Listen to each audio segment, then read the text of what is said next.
लोकसभा का चुनाव होने वाला है और इस बारे में हम बात करेंगे युवाओं से कि युवा क्या सोचता है कि इस बार वो क्या सोचकर अपने वोट का इस्तेमाल करेगा। देश की यदि हम बात करें तो बेरोजगारी तेजी के साथ बढ़ रही है। युवाओं से जुड़े तमाम मुद्दों को लेकर युवा क्या सोचता है, इस पर हम चर्चा करेंगे।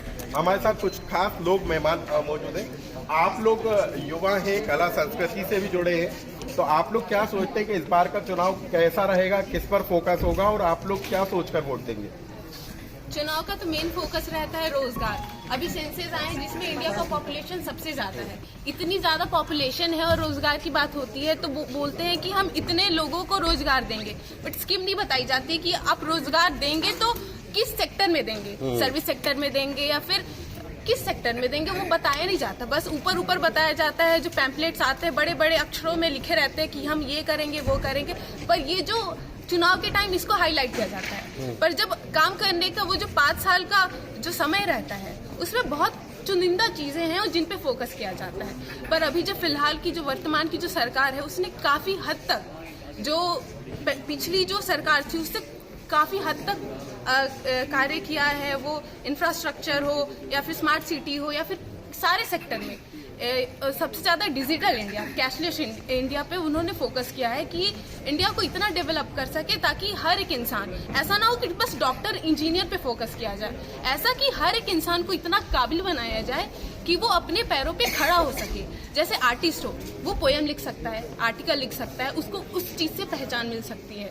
उसके अलावा बहुत सारी चीजें हैं जिन पे आप फोकस कर सकते हैं।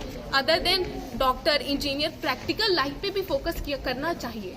बिल्कुल। आप लोग क्या सोचते हैं? आप तो कला से भी जुड़े हुए हैं, तो कला संस्कृति के क्षेत्र में क्या होना चाहिए? युवा क्या सोचता है इस बार के चुनाव को लेकर?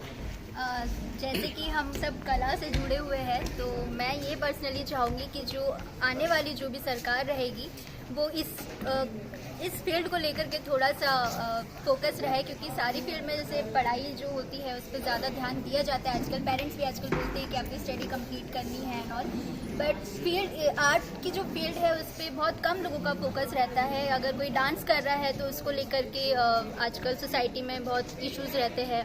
हमारी जो फील्ड है तो इसको कुछ लोग गलत नज़र से भी देखते हैं। तो मैं चाहूँगी कि आने वाली सरकार ऐसी रहे जो आर्ट को भी उतना ही फोकस दे जितनी की पढ़ाई ज़रूरी है, क्योंकि आर्ट भी एक ऐसी चीज़ है जिससे आप अपने आप को प्रेजेंट बहुत अच्छे से कर सकते हैं। बहुत लोग हैं जिनमें पढ़ाई के अलावा भी काफ़ी टैलेंट होता है और उस टैलेंट को वो प्रेजेंट कर सकते हैं। तो मैं चाहूँगी पर्सनली कि आर्ट को ज़्यादातर फोकस करके उस पर सरकार आगे बढ़े। क्या युवा आप कैसे उम्मीदवार को चुनना चाहेंगे, यानी कैसा उम्मीदवार हो? क्योंकि वोट मांगने तो अब आएंगे आपके पास लोग। मेरे हिसाब से आजकल जो पॉलिटिक्स चल रही है वो, जैसे कांग्रेस के बहुत सारे ऐसे नेता जो है वो बीजेपी के साइड जा चुके हैं। आजकल 3 महीने में आज से बहुत सारे नेता हैं जो चेंज किए हैं पार्टी, लेकिन अभी तक जितने भी नेता ने चेंज किया है उनमें से किसी को भी टिकट नहीं मिला है। जितना मुझे पता है उसमें से किसी को नहीं मिला है। तो मैं बस ये जानना चाह रही हूँ कि जो टिकट के बेसिस पे या जिस भी लालच में वो पार्टी चेंज कर रहे हैं वो किस बेसिस पे कर रहे हैं। ना उनको कोई एश्योरिटी मिली हुई है, ना हम यूथ को कोई एश्योरिटी दे रहे हैं। ठीक नहीं है आपको लगता है? नहीं, जिस पार्टी से आप लॉयल हो इतने सालों से, आप उस पार्टी तक तो रहो, लेकिन अगर आपको सामने वाली पार्टी से भी अगर कुछ अपॉर्चुनिटी मिल रही है तो आप ये भी तो देखो कि आप उस पार्टी को छोड़ करके आप किसी और पार्टी में जा रहे हो तो उस पार्टी से भी आपको कुछ बेनिफिट, यानी कि जो दल बदल हो रहा है उस पर भी वोटरों की नजर है। तो कुल मिलाकर इस बार का लोकसभा चुनाव बेहद दिलचस्प रहने वाला है। वोटर न सिर्फ अपने मुद्दों को लेकर सवाल पूछेगा बल्कि इस बात पर भी ध्यान रखा जा रहा है कि जो दल बदलकर दूसरे दलों में जा रहे हैं क्या उसको भी वो सही ठहराता है। यहाँ पर तमाम लोगों से हमने प्रतिक्रिया चाही, लेकिन 2024 का चुनाव बेहद दिलचस्प होगा और जो वोटर है वो सोच समझकर अपना वोट डालेगा। लोकमत के लिए भोपाल से अनुराग श्रीवास्तव।